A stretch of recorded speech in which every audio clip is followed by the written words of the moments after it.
Welcome, everybody. Can you believe, Jen, we have just completed season 2 of Modern Sages? I can believe it. It's been such a journey, and yet it's gone by so quickly. Yes. So I hope you Yes. enjoy our recap episode as we explore all the different things that we talked about in season 2. We hope that this will also inspire you to go back and listen to some of these shows that we have created for all of you. So, welcome and to our season recap. Welcome to Modern Sages Podcast. I'm Jen Gilbreth. And I'm Candace Coons. With over 25 years combined, we have delivered messages from beyond, explored ancient healing wisdom, and integrated these profound teachings into our everyday life. We are passionate about creating new ways of being human in the modern age by integrating the wisdom of the past with the present and coming into remembrance of who we truly are. Are you ready to change your relationship to life itself? If the answer is yes, your journey begins now.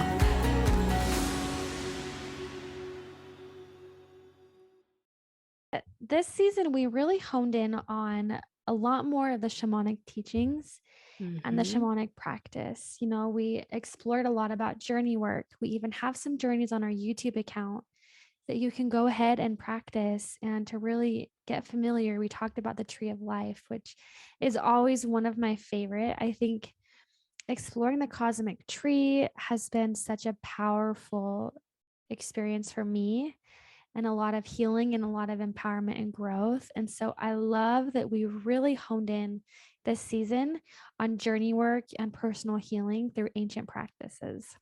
Yeah, it really, our focus this season was really providing more tools for people for their own healing journey.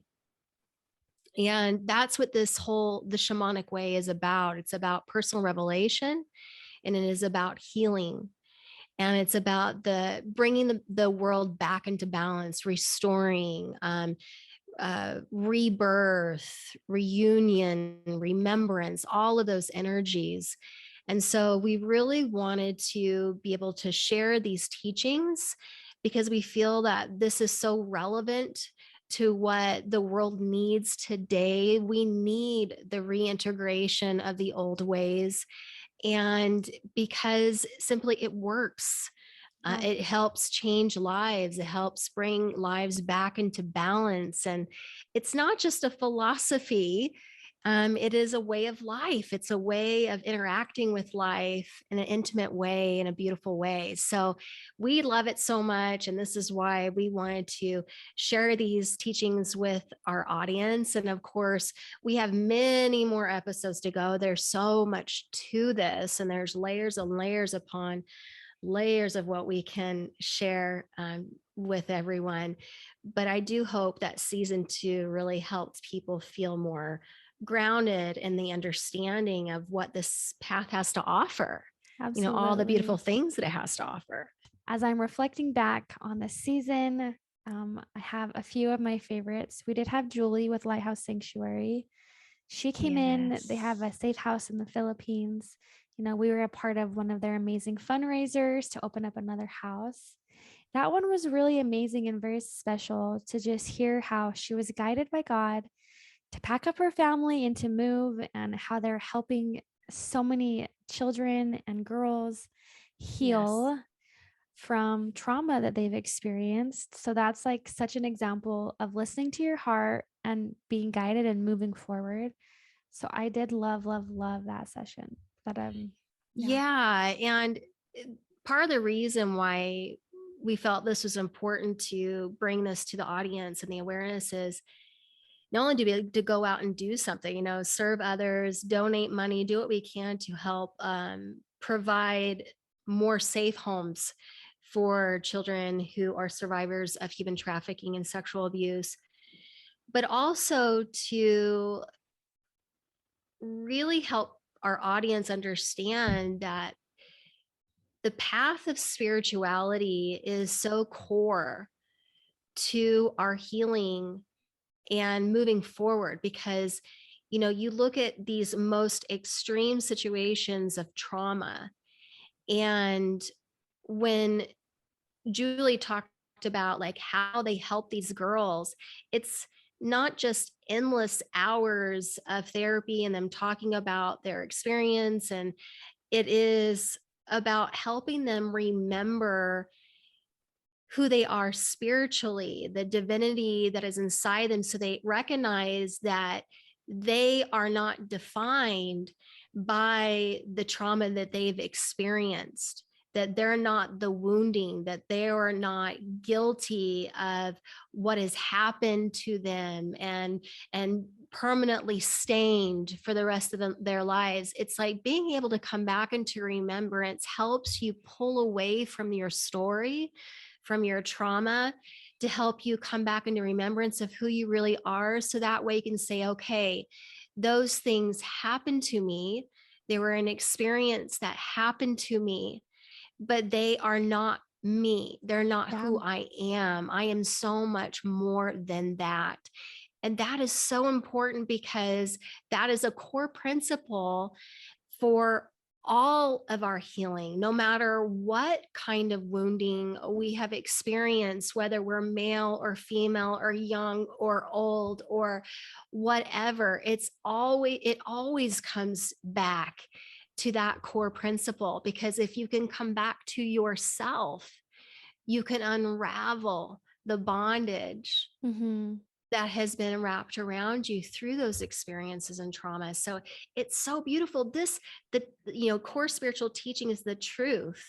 Truth Yeah. is not owned by anyone. You can call it shamanism, Christianity, what Hindu, whatever. The core of truth is truth, Yeah. but truth will always set you free, A- right? Absolutely. I And this is what's so beautiful about it. so powerful. Yeah, I feel like this season too, we've had a little bit of not controversial topics, but topics that have made us we've been very prompted to talk about certain things, but it's also not Mhm. always in the norm. So even in our first season, we both shared our story about coming into our own spiritual purpose, as well Yes. as dived into the witch wound, which I remember when those went live, we were kind of like, like feeling Nervous. a little bit vulnerable. Like we just opened our heart and here it is. And I think that we had that happen a lot of different episodes this season as well.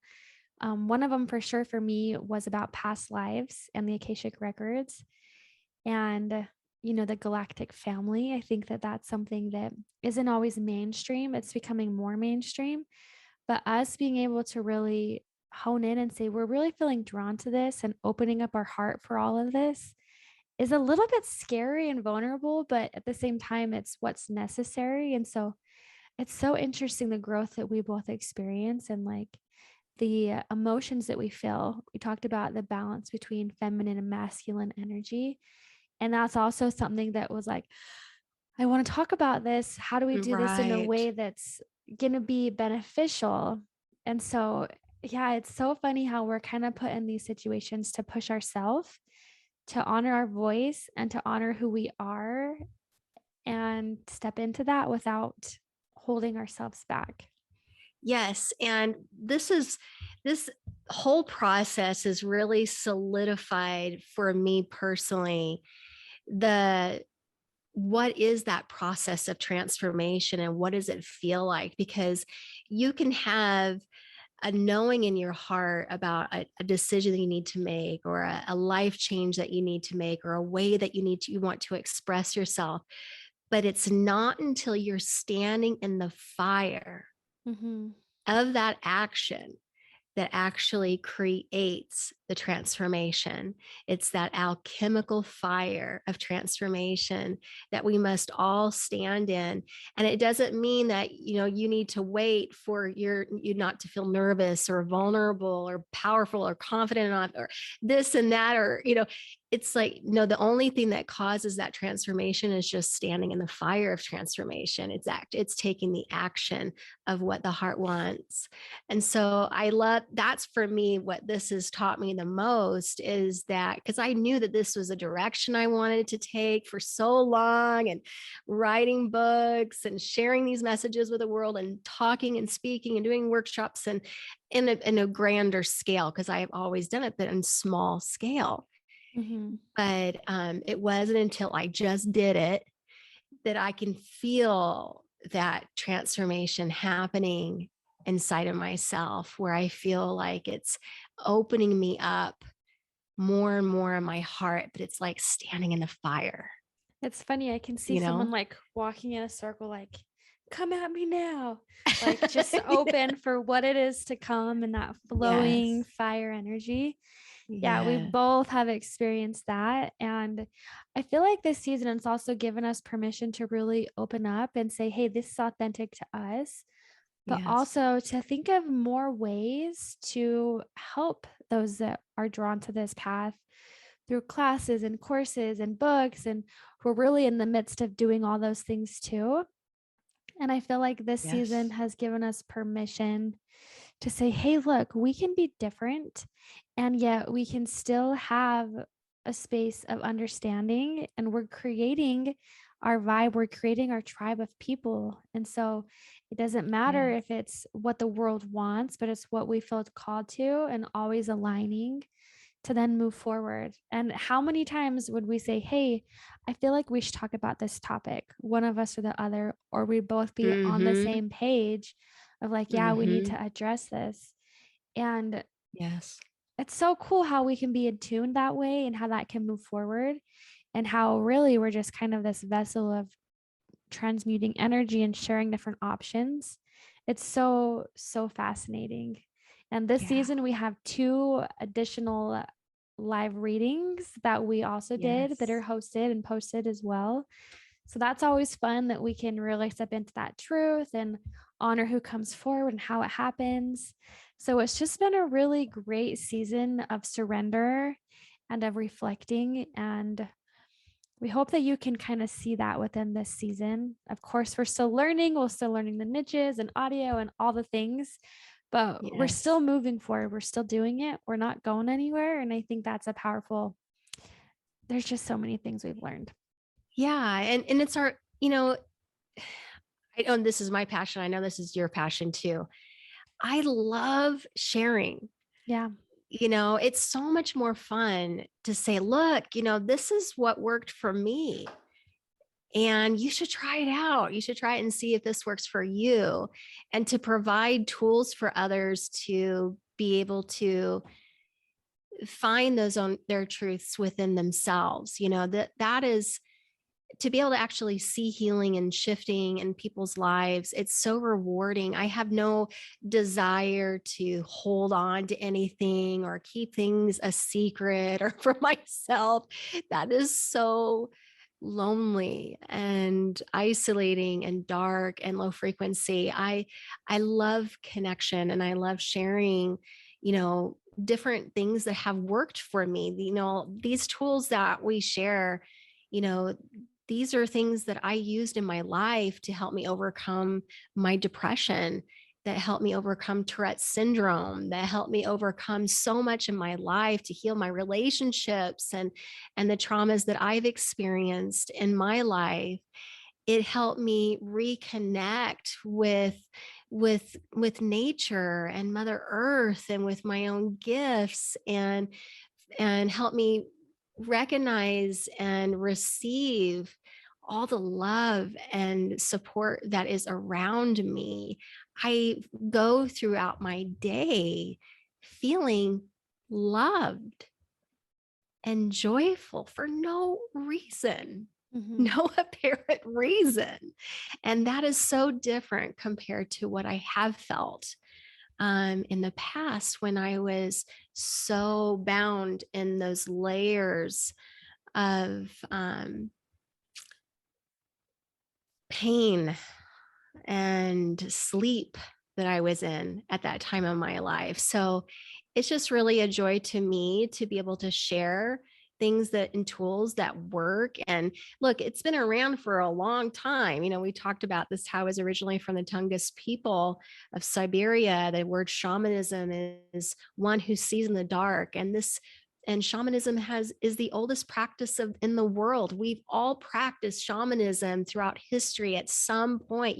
It's everywhere because we didn't used to be so disconnected, to our planet and to each other.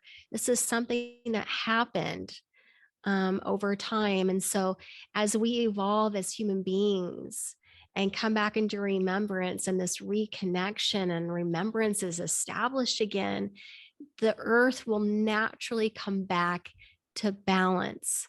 We'll be doing things in such a more conscious way, making decisions in such a more conscious way, because we know we're engaging with a live being. We're not disconnected from that knowing, and we want to contribute. We want to honor the ancestors. We want to honor the natural world because we can feel that connection again. And so I'm looking forward to those times. And I feel that this is happening.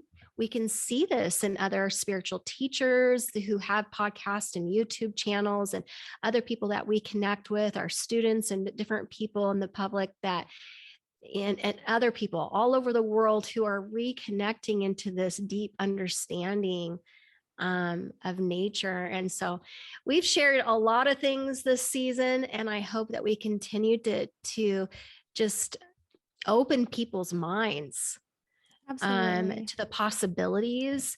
We hope that some of these herbs that we shared with everybody in season 2, that people will go and get them, and really that really is a wonderful way to also reconnect back to Pachamama, and not only taking care of our bodies, but reconnecting to her natural medicinal plants and the plant spirits that are connected with them. So it's so pretty many amazing. good things. Yeah. And I think also remembering that, when it comes to plants and herbs and supplements, not all are the same, not all are created equal and the same. Yep. So it's really finding good sources that really resonate with you. If you have questions, you can always reach out to us. There's so many different options, and sometimes they're not as effective as others. And so we also want to bring that to the forefront as well. Yeah. But we love loose leaf teas, all those kinds of things as well. And so, just something else to think about in that aspect. But we just want to thank you so much for helping us and supporting us on season 2. Please enjoy our season 2 recap, and we hope that these messages have helped you this season, and we look forward to season 3. Yay! Well, let's dive into the tree of life and all of the goodness that comes in with it. Gosh, I've always had such a connection to trees. Trees bring me so much peace, so much happiness. I mean, one of my favorite things in the world to do in this life is to walk in the woods and to spend time among the energy of the trees. The trees have a consciousness. Yes. And you can connect them with their energy. They talk very slow. Yeah, I remember when we taught Reiki, I was in your Reiki class, we went out to the trees, and it was like, you really have to slow. Calm your energy to fill into the tree system. Yes. But it's so beautiful. It is, and it's worth it. Yeah. Trees have an ability to help you stay grounded. They help you bring things into perspective. If you're really caught up in drama in your life, they will help you see what's really, really important in your life. They help you stay here and stay centered. It's like you'll look at the whole situation, the drama, or the things that are going on. You'll be able to look at it from the perspective of a tree. Like, does this really matter? Yeah. In the long term? Does it really matter? What matters in life? And so that's what I love about that time, because it just brings me to a very centered place. I'm like, you know what? I need to disengage. Absolutely. And I need to really focus on what's really important. Well, and I find we all need that sometimes. Absolutely. And I find that throughout a lot of the world religions, even in ancient times, is there's always some kind of symbolism that's connected to the tree. Mhm. Even thinking about, who was it, Buddha, who was sitting by a fig tree? Is that what it was? That was a Bodhi tree. A Bodhi tree. Okay. Yes. Even when he received all that enlightened information, you know, within the Christian faith, there's the tree of life. There's that rebirth, that rejuvenation. There's so much symbolism that comes from all sorts of religious backgrounds connecting into the tree of life. Yeah, you think And about the Kabbalah yes, and the tree of life in the Kabbalah. You think about the Norse traditions yes, I was and just they going to talk bring that about the up. world tree. Yeah. It's like, why is it that all of these paths, these spiritual paths and religious paths refer to a tree at some Yeah. point? Isn't that interesting? Yes, No matter it's where you are. yeah, no matter where you're at, is because as you've been teaching with me with shamanism, you've been more so within the Incan shaman traditions and the Mayans as well, correct? That's the Incan, yep. Okay, And that's Native the Incan. American. I usually Okay. mix the two. Yeah. Mhm. And as I've been loving what you've taught me with all of that and honoring that beauty, I've also been so drawn into the Norse mythology because I'm both of my ancestral line is from Norway. And even learning, and I've been reading some books and studying about that, is that regardless of where people were at in the world, the same teachings or very similar teachings were happening in just different places in different ways, but Oh, very yes. similar. And as we've looked into shamanism as well as, you know, journey work with us in the tree, is it's very similar in that concept as well, is you go and discover different places within your internal self connected to this tree that Mhm. is so symbolic, and it connects even in with Norse mythology as Mhm. well as with the shamanic teachings that we've worked with within, you know, Christianity and all the world religions. It's just so it's such a concrete thing that's literally everywhere. It's so cool. Yes. And I love that about this path because, it's like that old saying when you say you teach somebody to fish or you fish for them, you provide food or you teach them how to fish so they can fish for themselves. Yeah. I feel like the shamanic path is that because you may have a shaman to help bring peace to the community or to yourself. And because that is one of the roles is doing sacred ceremony and um, they're also very connected with the fertility of the planet. So anything that helps the planet flourish and grow is a concern for a shaman. It's coming into right relationship with yourself and with your community. So they may do sacred ceremony for yourself, but they may also do sacred ceremony for the community, to the community to heal, maybe after a traumatic situation or something that happened within the community. They'll do a sacred ceremony to bring healing to their communities. And 3, shamans provide healing for people. They bring light into dark places. So they help clear out. My shaman called it. She's like, I'm an energetic janitor. She's like, I look at myself like a janitor, which I thought was so funny. But what she was talking about, she goes in and she brings light into the dark places, whether that be in yourself, your energetic body, and working on you as a healer and clearing out imbalances in the chakras or the energetic body, or they bring light into trauma and parts of the self that's been fragmented, the soul, and bring that to light so you can become more whole and happy in your life.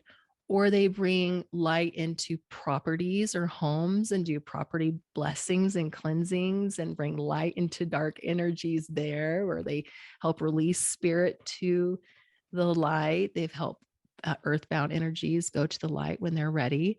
Mhm. So a shaman does those things too. They bring light into I the love dark that. places. That is so beautiful. The actual definition of shamanism is I was telling you how the Tungus people of Siberia that are the ones that came up with the word shamanism. And what does this mean?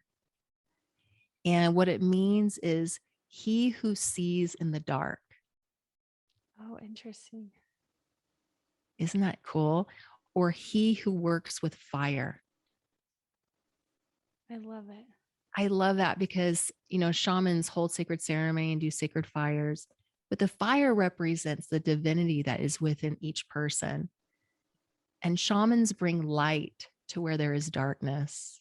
We all have innate gifts that are lie within us. Mm-hmm. So if we spend our time comparing what we don't have to what someone else has, it's going to hold us as a disadvantage in our own life collectively and for those around us. And so I feel like if someone who's listening is struggling with what am I supposed to do? What's my impact? Maybe if you're in a really low space, what are the things that are positive that you can contribute? What are the things that make you feel alive inside, that bring happiness, that maybe your sister or your brother or your loved one, maybe that isn't their strong suit? And it's not pointing that out and making yourself holier than thou. But at the same time, we all came here to live different things. We have different experiences, different gifts, different talents. And if we take too much time comparing ourselves, we lose the magic that lies within each one of us. So if you're in that situation where you're spending too much time scrolling and you're comparing yourself to everyone else, I wish I could do this reel. Why don't I travel? Why don't I look like that? How come my house doesn't look like that? Then get off social media for a while, reset your system, Yes. reconnect to who you are, because ultimately, at the end of your life, you are the only one responsible for your own life. And that's a hard truth sometimes. It is. Oh, I love that.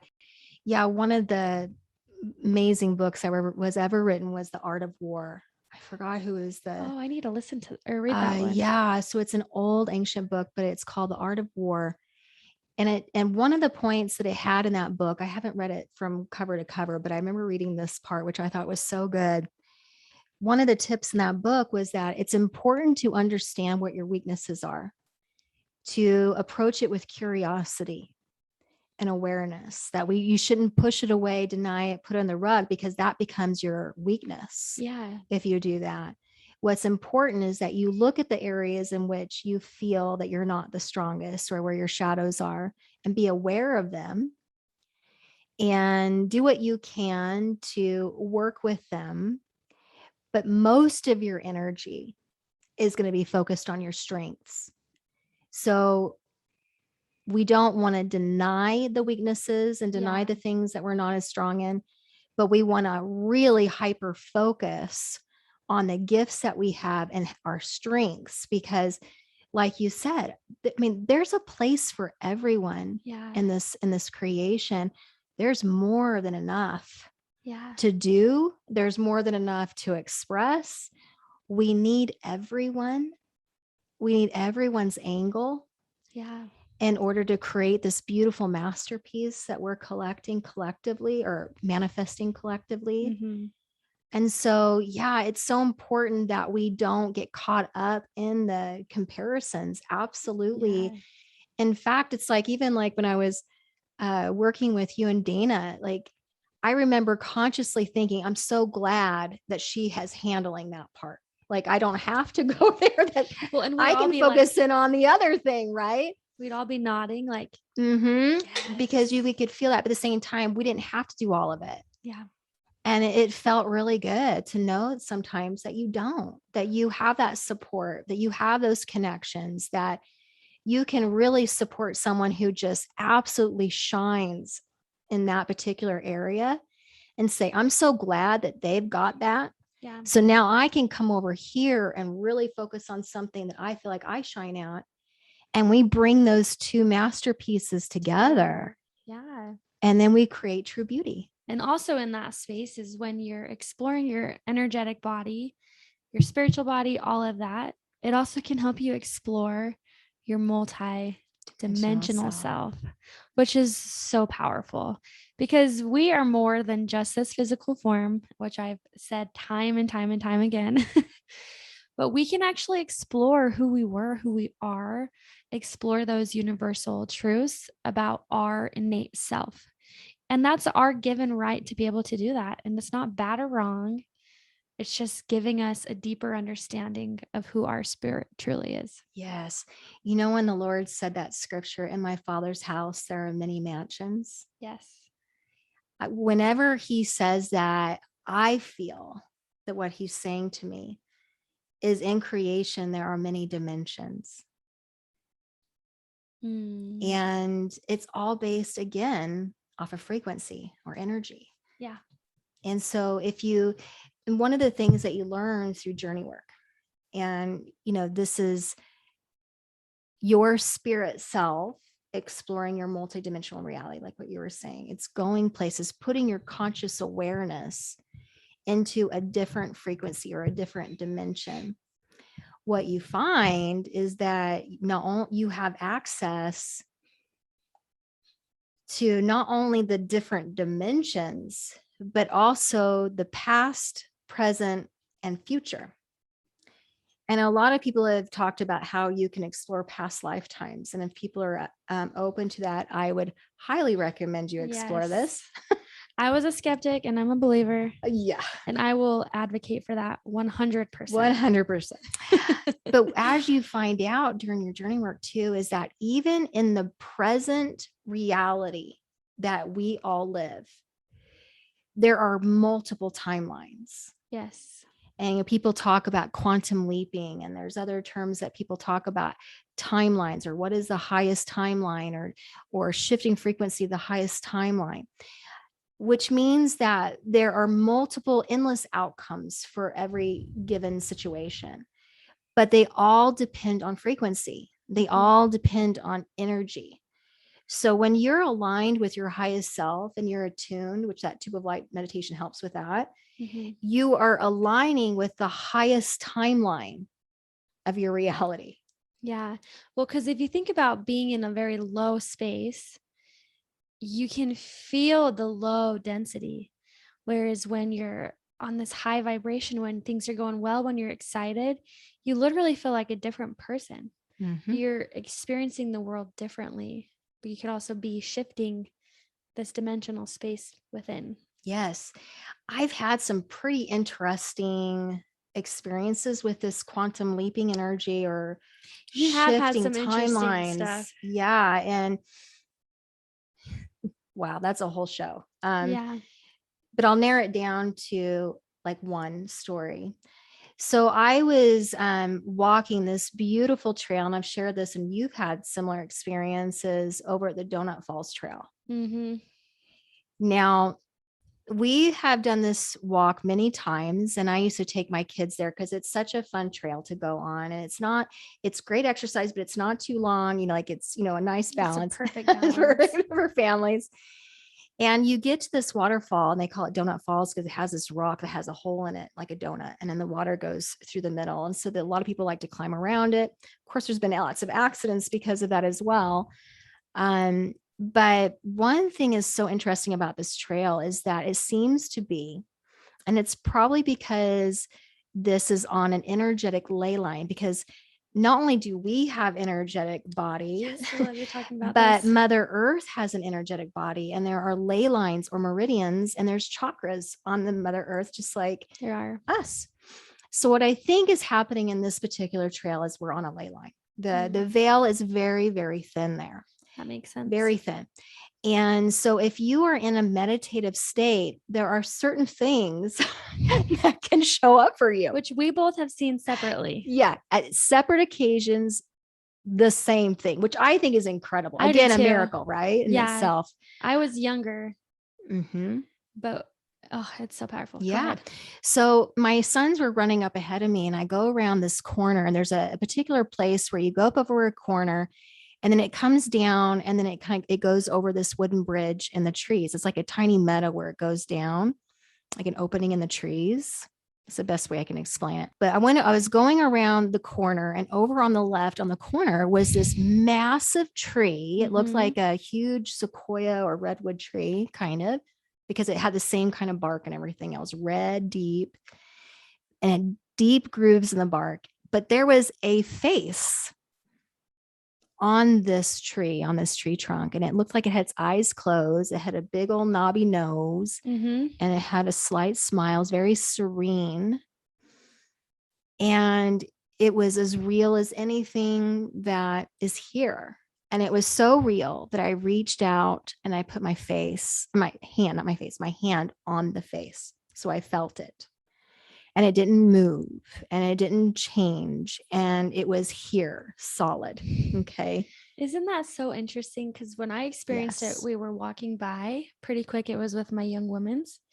And I was like, that tree looks like it's smiling, like it has a face. Mm-hmm. And then everyone's like, let's take a picture. But we were like taking a picture on the bridge. So I saw, I was like, it has a face. It looks like it's smiling.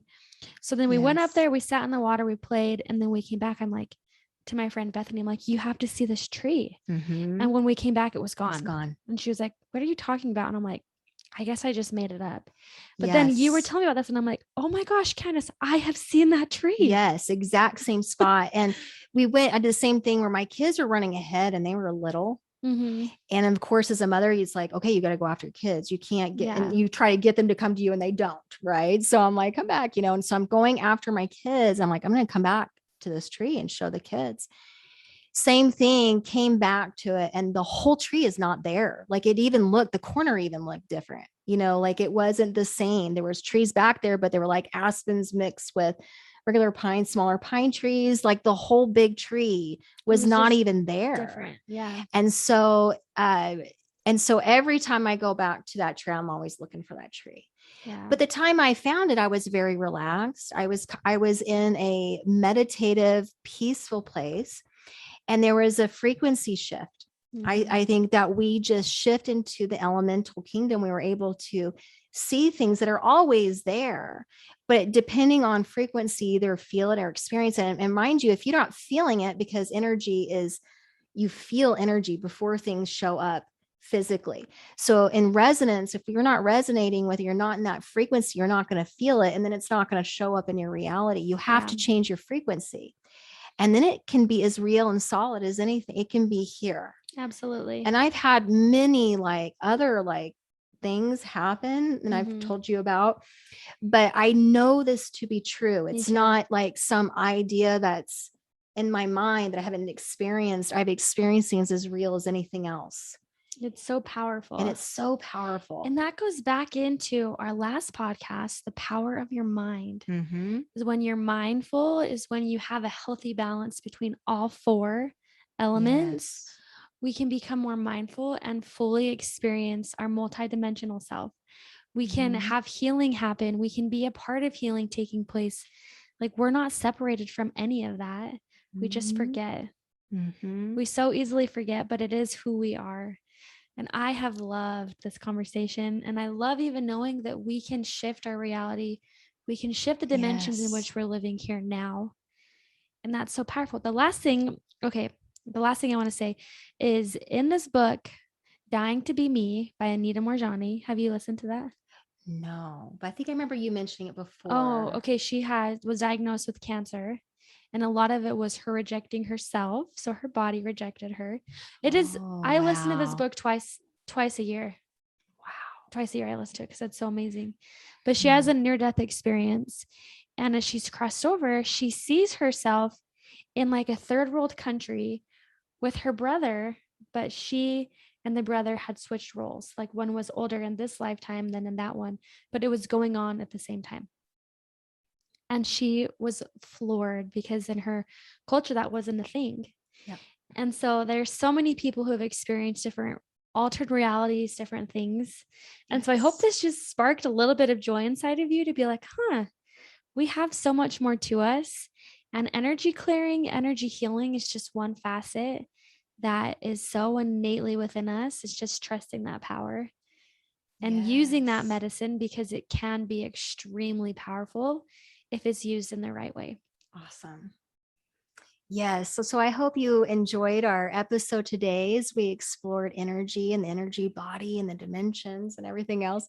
So fun. And I'm looking forward to some of our future episodes because we're going to kind of take this to the next level. And we're going to be talking about sound healing and light healing and doing all of the different modalities that can come from energy medicine. Yeah. So, and I feel like this is going to be integrated in future technology. I do too. I really do. So I'm excited about our future. We're in the age of the golden age of miracles, as the Course of Miracles says, and many blessings too. Yeah. Well, let's review a little bit. So in one of our prior episodes, we talked about shamanic cosmology and the cosmic tree of life. This is central to shamanic teachings, and the tree is found, the stories of the tree of life is as a worldwide story. There's something that we all connect to spiritually when it comes to the tree of life. So it's not just the shamanic teachings that talk about it, the Christian faith, the Nordic faith, a lot of the pagan traditions. It's just all over the world. And I think even the Hindu, Jewish mysticism, it's just everywhere. It's everywhere. Everywhere. So when we work with our shamanic work, we always journey into the lower world of this tree of life. And the tree of life represents the lower, the middle, and the upper. The lower being the roots of the tree, the parts that go into the ground or into the world of Sophia Gaia. The trunk of the tree is the middle world.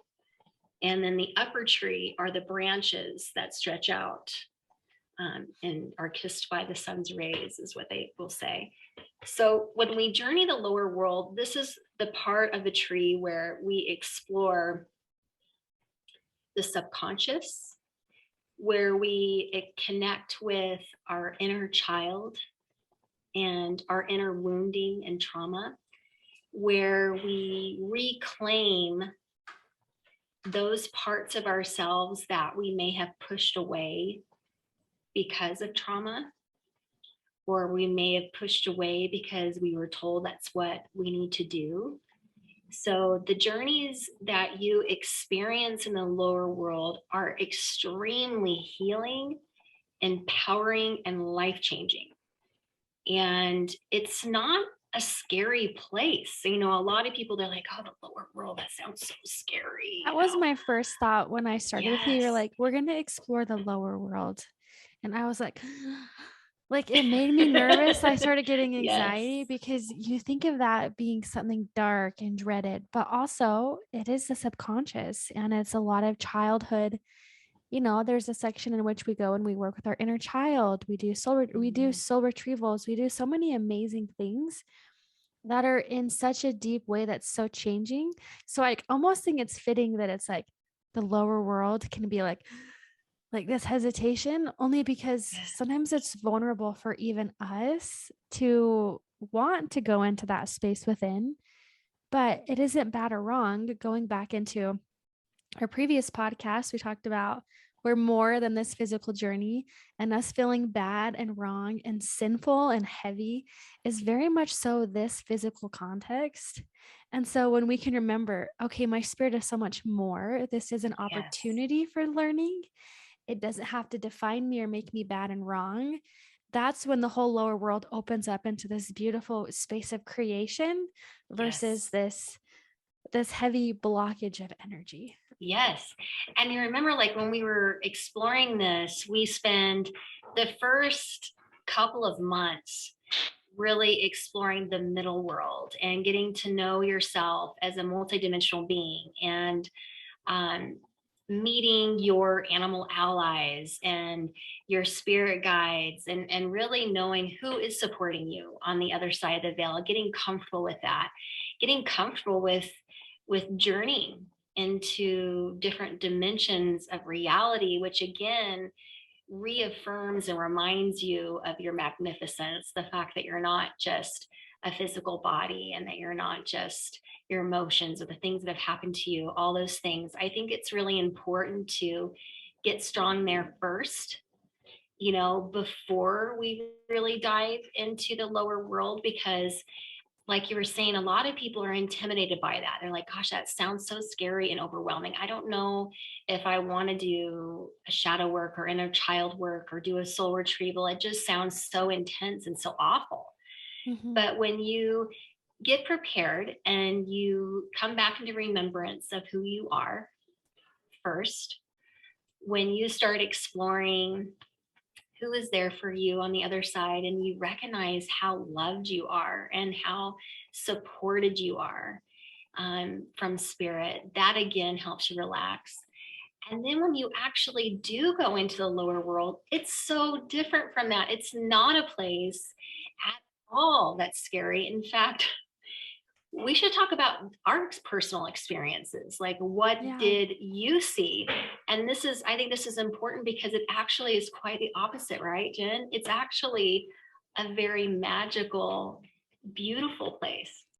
And only the hardy of us come here, because it's dark, it's full of hate, it's full of division and fear and loathing and pain and suffering and all that kind of stuff. If you choose, that can be your life. I choose not to have it be. I've had 9 surgeries. I don't care. I had the 3 surgeries so I didn't have to work anymore. That was all by divine plan. People were saying, "Oh, that poor man," and I was like, "Thank God, thank you, God, for giving me the ability to do what I'm doing now." And stuff. So we all, it depends on our perception and how we choose to understand what's going on in our life. I've had a magical life, even though 3 or 4 years of it was like a bad country music song. and I can run through it in about a minute, but there's a lot to it. It's like my dad died, my dog died, my wife left, I lost my house, I got sued for $50,000, I hit a truck into a tree, or no, into a trestle. But it's all how you look at it. It's how you look at, and I drove a city bus for 12 years. Which a lot of people would say, I've never met anybody that when I said, "Hey, I know they're hiring, would you like to go drive a bus?" And they say, "No, that is a stupid job." But I learned so much. I think along with that too is it's all about perception.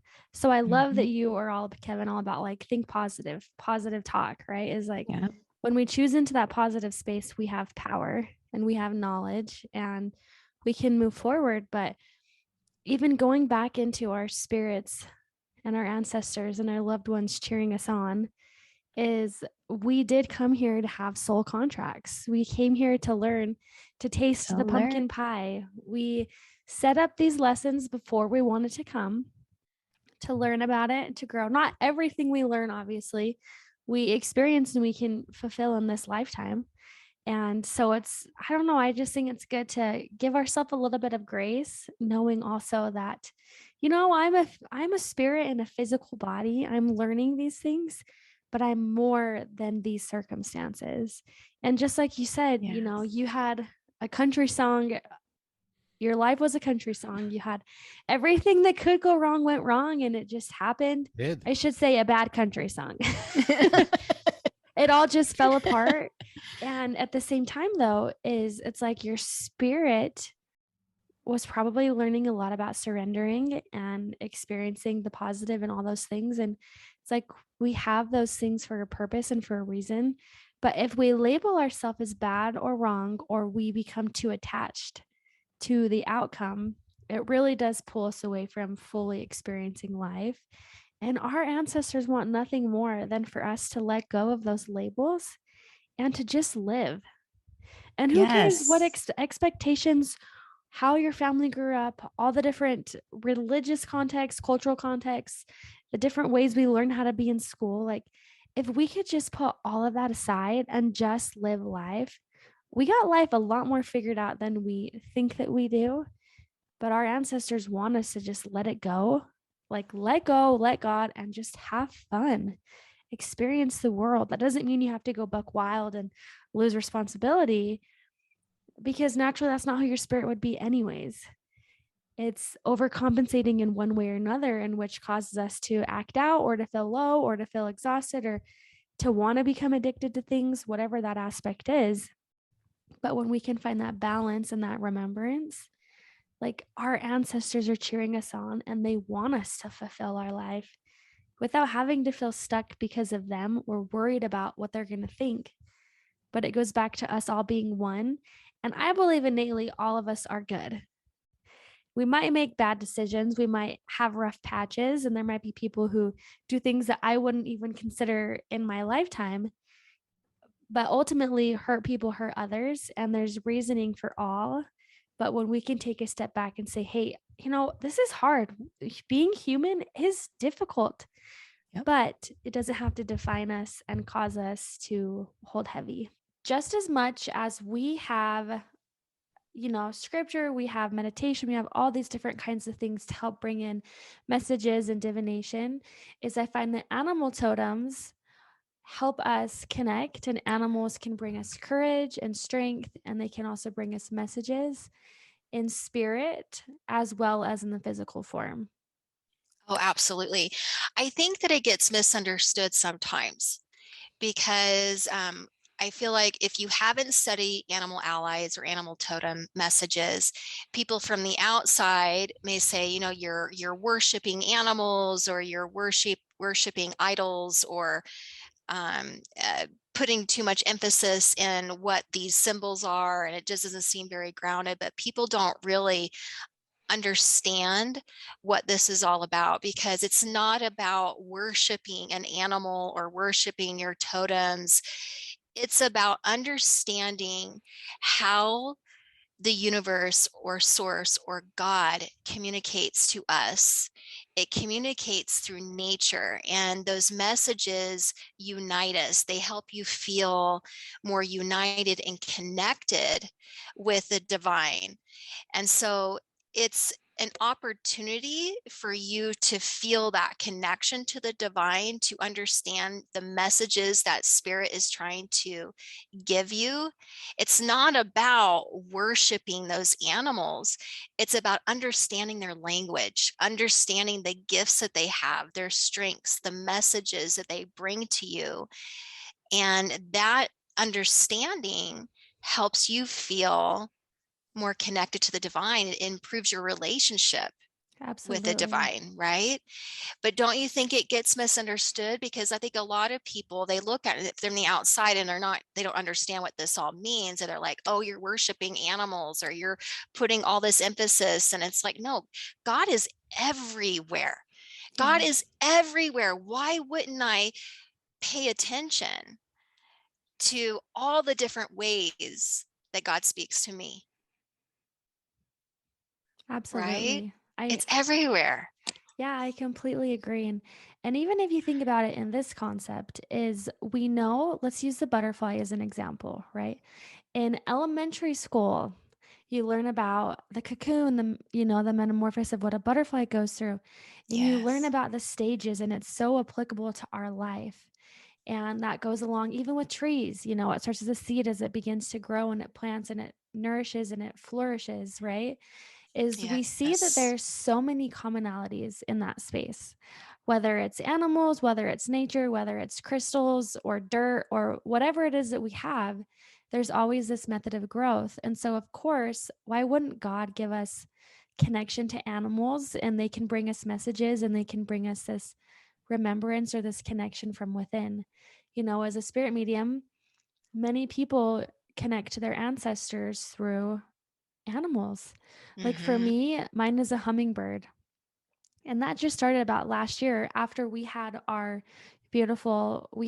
retreat, and we did a fire ceremony. And in, I'm sorry, I'm just like recalling it in my mind, but I we were at remember. this ceremony, and all of a sudden this hummingbird literally like flew up right in front of my face, and Mm-hmm. then it was gone. And it was just like staring us in the eyes. And it was like, your ancestors are here. And so now, whenever that happens and they come to me, I just realize that's a connection to the hummingbird, is my ancestors. It doesn't mean they're reincarnated as a hummingbird. It just means that their energy is here to remind me, or to say, hey, you're doing a good job, you're on the right path. And Absolutely. so many people are connected into that space of certain animals or different things like that that always call to them. And there's a reason why. And it's Mm-hmm. so beautiful. And even if you think about that, is in all the traditions, there's always some kind of animal that's very symbolic in life, right? Think about Christ. He came on Palm Sunday on a donkey. There's a lot of Mm-hmm. symbolism on that. When it comes to the Native Americans, the white buffalo. And Mm-hmm. within Norse mythology, Odin had ravens. And that also is very symbolic. So there's so many different symbolisms throughout all different kinds of cultures, that it just shows that it's a unifying factor of this universal truth. Yeah, that makes sense. I think too that when it comes to past lives, people either people don't necessarily agree or understand, but then there's also the space of like, why would I want to remember? Why live in the past? And exploring past life regression, and you do hypnotherapy with past life regression and readings and Akashic records and all of the things, but it's not to hold us back or to hold us like to not live our life because we're too worried about exploring past experiences. But there are some things that do factor in that can lead to our life here. Just like we have ancestral DNA, we have things that are passed down genetically from generation to generation. Science has proven that, right? We also have mental, physical, emotional, all these things spiritual that are brought down. And so if you could imagine even just knowing the generational chains and the generational clearing, is there sometimes are things that do carry on with us from lifetime to lifetime. Absolutely. Because you think about energy is like a web, right? It's like a web of energy. There is no exact cutoff date or cutoff spot from one lifetime to another. It's still energetically woven in to the whole, right? And so this is why too, that whatever we do sends a ripple effect throughout this web of creation. Everything, the energy we bring into a space, the intention behind we do it, it sends a wave of energy throughout this web. And there is no such thing really, truly. We have time and space and the concept of time and space in order for us to understand our journey and explore this journey. But when you journey, and we've talked about what journeying is in our last couple of episodes, we've talked about journey a couple of times and did a whole episode. But when you journey and explore this web of life, you can go backwards, forwards. There's also endless dimensions within this particular life that you are aware of. And people don't realize that they can shift their energy into different timelines of the same life. And you can raise octave or energetic levels and outcomes within this life. Thank you for watching Modern Sages. Don't forget to like and subscribe to our YouTube channel. We are so grateful for your support. If you want to follow us, we have an Instagram account as well as on Facebook. We have our podcast, which is the Modern Sages podcast as well. And we are so excited to launch our Gifts of Spirit classes in our Modern Sages Mystery School. Absolutely. Oh, we're so excited. So we're going to link the information below in the show notes for more information about our mystery school.